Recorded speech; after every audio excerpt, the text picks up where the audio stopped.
we're flying this stuff for the news, a lot of what I do as a pilot is really, it's not about thinking where the camera angles are going right now. Yes, we've got GoPros mounted, which helps, but a lot of it when you're flying for photographers and videographers, you've got to fly the camera. So for example, right now, we're going to just do an orbit right here of this evergreen ship right now.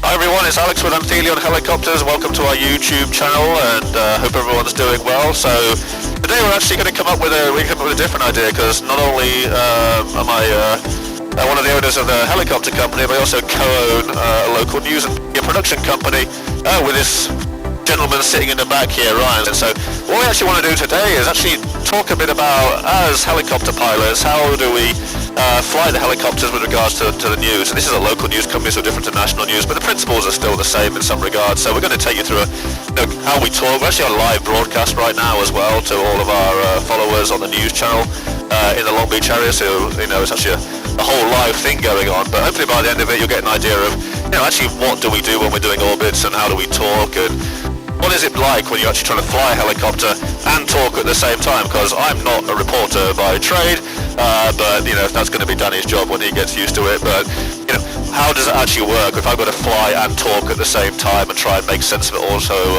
it actually comes into a decent quality broadcast at the same time, as well as make sure that Ryan in the back can get the shots he needs for the news. So sit back and enjoy, and hopefully you'll learn something.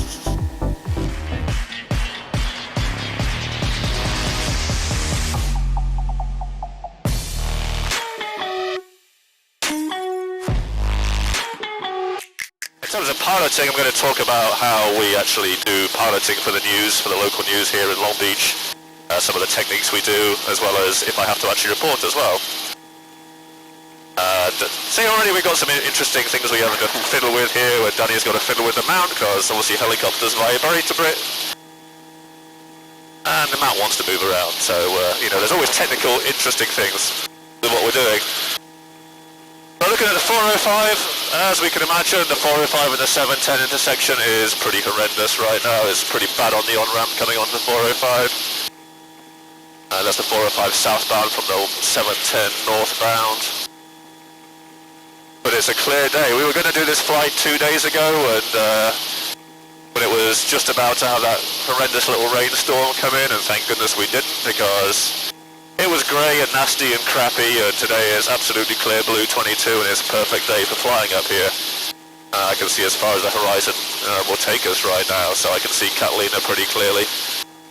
I'm actually going to spend a bit of time today over by all these ships out here. One of the main focus of today's flight is actually going to be what's going on at the port. I'm sure everyone in Long Beach has noticed how there is virtually a plethora of ships. It's like someone sneezed ships outside the breakwater right now. The Port of LA and the Port of Long Beach combined together are pretty much one of the biggest, if not the biggest, combined port in the world right now.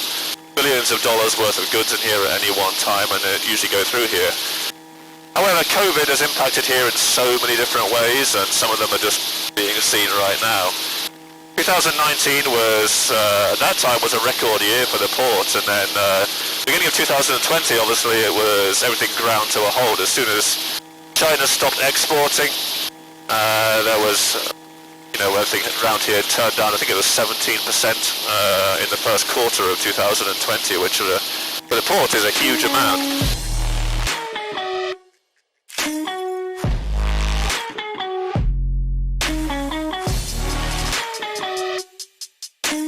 So when we're flying this stuff for the news, a lot of what I do as a pilot is really, it's not about thinking where the camera angles are going right now. Yes, we've got GoPros mounted, which helps, but a lot of it when you're flying for photographers and videographers, you've got to fly the camera. So for example, right now, we're going to just do an orbit right here of this evergreen ship right now. Usually what I'll do, I'll bring it down to about 60 knots, something around about there, and I've got to put it in an orbit. When I say an orbit, I want to maintain the same altitude and be the same distance away from the ship as well, just so it's equidistant the whole time and gives the guy with the camera an easier time of getting a good shot. So we're maintaining about 700 feet at the moment around this guy and about a quarter of a mile away from it. You don't want to fly too close because A, it's annoying, and B, it's a safety issue, right? So we don't need to. You've got good zooms on the lenses, so we're going to come around the the stern of the vessel right now around the back, and we're still maintaining 800 feet, doing about 70 knots right now. Just keeping an equidistant orbit. This is one of the things we teach our students to do when they're getting their basic licenses. That sunset, that sun coming down is actually pretty pretty on the top of it. It's a big square blob in the middle of the ocean.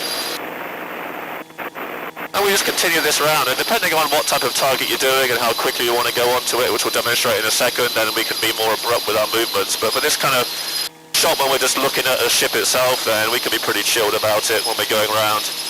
And we're just trying to get a nice panoramic shot. So we'll go over right now. I can see behind us, which I'll bring it around to now, we got a ship. It looks like an auto carrier coming out here, but it's moving. So we'll actually go onto that target and have a look at that ship as well before we start heading back inland. But yeah, that's the skinny on the port, really. Obviously, record years in 2020. Probably we'll still see a big backlog until 2021 where they try and catch up with everything. Obviously, once the vaccine keeps rolling out, they'll get more workers back and be more effective again, and hopefully they'll be able to get things off the docks. But I think for the foreseeable future, we're going to see a lot of ships off the coastline here. And this is not just in Long Beach and LA, obviously it's exacerbated here because it's such a big port, but it's all across the world and all across the US. We're such a big net importer of goods from abroad. This is what happens. So here we are, we're going to come into another ship here. And I'm going to do a little bit of a tighter orbit around this guy just so that, you know, we can get a better, closer glimpse of it. Really ungainly ship, this thing. It just looks like a grey box, but it's a car carrier. And so what I had to do is actually fly with a tail rotor a lot. I'm not just using the cyclic in my right hand to turn, I'm using the tail rotor to pull the back end round to keep the camera on target the whole time round here.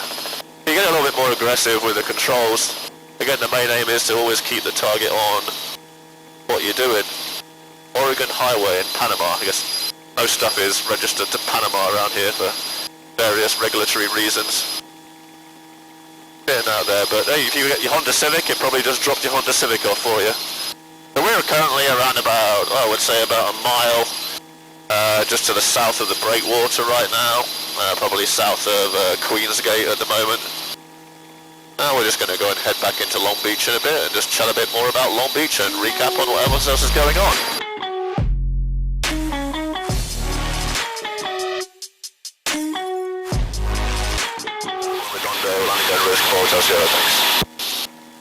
Alright, so that was my quick call to Long Beach Tower. We're just coming up here around about the Queen Mary, which obviously has been closed for a long time. Still holds the record for the most number of people ever carried on a ship. Just over, coming up to 17,000. It was used as a troop transport in the Second World War. Also as a mobile command platform for Winston Churchill and everyone else when they were fighting. And yeah, it was called the painted battleship grey and called the Grey Lady back then. Got a reputation as a ghost ship mainly because it was too fast and it outran all of its escorts and then run some of them over as well. So unfortunately back then radar wasn't too hot and they couldn't really detect each other, and yeah, it was actually too fast. It outran all the U-boats and the submarine, the German submarines, so they could never get it as much as they wanted to. Or just avoiding all the seagulls right here. And it came here in the 1960s and has been here ever since. Right next to it, we've got the old Spruce Goose hangar there, which, you know, Howard Hughes built the Spruce Goose, which is still the biggest aircraft ever built, with a 300-foot-odd wingspan. But back in the 90s, it was used as a movie studio as well. The original Batman movies, I believe, got filmed there. The one from Jack Nicholson and Michael Keaton, Michelle Pfeiffer and Danny DeVito. Gotham City was inside there as a movie set, so yeah, it was a pretty cool fact here. Here we are over downtown Long Beach, and cruising over Shoreline Village, Graham in the Pacific, and everything else. Hopefully all this stuff will be starting to open up right now that we've come back into the red tier now in Long Beach. We come off that purple restrictive tier and things are starting to open up, which means I can get my ass down the gym again, which has been too long. Probably lift about half as much as I could probably previously lift, but it'll still be more than Ryan in the back, you know, which is always good, because he can't lift that. For traffic, start your right turn to left base for like 265. Just coming over the lighthouse at Shoreline. Right now for left base 265. The lighthouse is a good one to demonstrate a different type of orbit, right? So with this one we're going to actually slow down a lot. We're at 700 feet right now. Our previous orbit was, you know, like about 70 knots. We're going to slow down. super slow on this one. 13 Lima, Get much more of a close in, slower orbit. So with this one, you're a pilot, you've got to really understand your wind direction. You don't want to get into settling with power. But you also got to understand what the wind will do to you, because it will push you and make you drift. So you have to sort of elongate out different sides of your orbit here, otherwise, before you know it, you're either drifting away from your target or you're drifting over the top of it. Either way, you miss your target, which is absolutely no good for if you're shooting on it. Here we are, right over Shoreline Village up here, so if anyone's out there, which absolutely no one is, it's as quiet as a mouse down there. We just wave it out. And then we can also, if I know the wind direction, we'll do what we could now, we'll bring it into what's called an outer ground effect hover. If we got enough, we know the wind direction, then we got enough power on the day, and say Ryan wants to get a static shot or something, then I'm actually going to bring it up into a complete outer ground effect hover right now. We can bore out the side, checking the power, checking the wind, blowing ourselves up. Here we are, we're not actually really moving at all right now. So this is actually much harder to do. You've got to really understand your wind direction, different type of flying, but if you're really trying to get a static shot of something, this is the only way to do it. So right now, what I don't want to do is descend, because I'll descend into my own downwash, which is really not any good. What I'm just really trying to do is stay over the same spot. Obviously the wind's going to push us around a little bit, but we're not doing too bad right now. We can sit here until we run out of gas pretty much, or the wind changes direction. But it gives us the ability, this is what you see the news helicopters doing when they're trying to stay over the same bit right now. And here we go. Pretty cool, right? Now you just annoy everyone on the ground because we're all noisy, just literally sitting here in a hover. Alright. And off we go. We got 1, 2, 3 cruise ships to send out here, right? One at the terminal, then 2 more out there. 2 Carnival and that other one, I think it's Norwegian or something, that other one out there. Alright, so we're just going to cruise back along and let's all hope that we get the... I wonder if we'll have the Long Beach Grand Prix this year, I hope we do. Really good to get the Long Beach Grand Prix, I missed it last year. I think everyone missed it last year at Long Beach. Yeah. Alright. So we're just going back to 700 feet again, we will just cruise back along. So, if you guys find that a little bit more insightful into what we do with the news when we're flying, from a pilot point of view, you know, like I said, a lot of it is your ability to keep the camera on target with either prevailing wind conditions as a factor, other aircraft as a factor. You always got to fly with safety inside in consideration. If it's a live scene and you've got the police helicopters on scene as well, you've got to go much higher to stay out of their way. You never want to get in the police helicopters' way when they're actually trying to actively control the scene. So we're up at 2,000 feet then, you've got to make sure we've got big cameras for that point. 6 left, 41. And especially if it's bad weather or the wind's, kind of funky there, it makes it a little bit more challenging. But always, you're flying from the perspective of the guy who's doing the camera work. You're not flying from a pilot's perspective.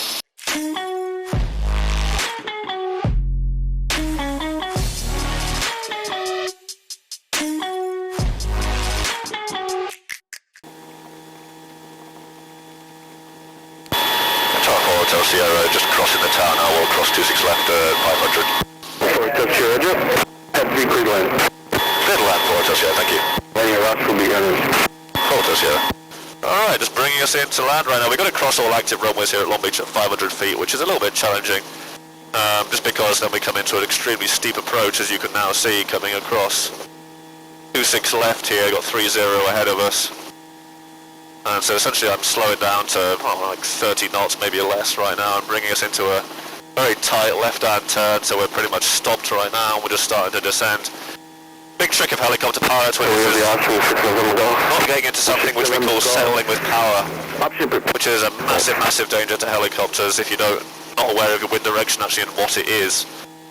And essentially this is what it says, you're settling into your own downwash when you've got power applied, which means that when you've got disturbed air that you're ingesting, you're not creating as much lift, and eventually you'll create no lift, in which case, not good for us. So, one of the most fundamental things that we train and we teach as a helicopter pilot with all our students is to recognize the symptoms of it and not get it in the first place.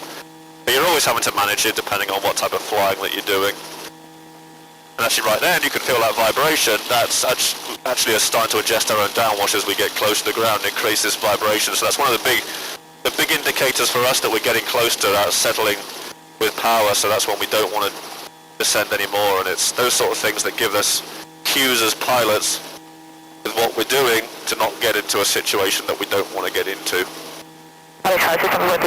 to ground. Well, thanks everyone for tuning in, and I hope the live video wasn't too jumpy. Obviously it probably was at times because we're out over the water, but it's it's a work in progress. Hopefully it guys gives you an insight into what we do here at the news, and what we do as the highlights as well at the same time. How we do it, what we're doing, what the city looks like from the air. And, please come and visit us sometime if you want to come and fly, and please obviously subscribe to our channel Anthelion Helicopters to check out more helicopter related videos. Here we are, back down on the ground. Alright, everyone stay safe out there, have a good day.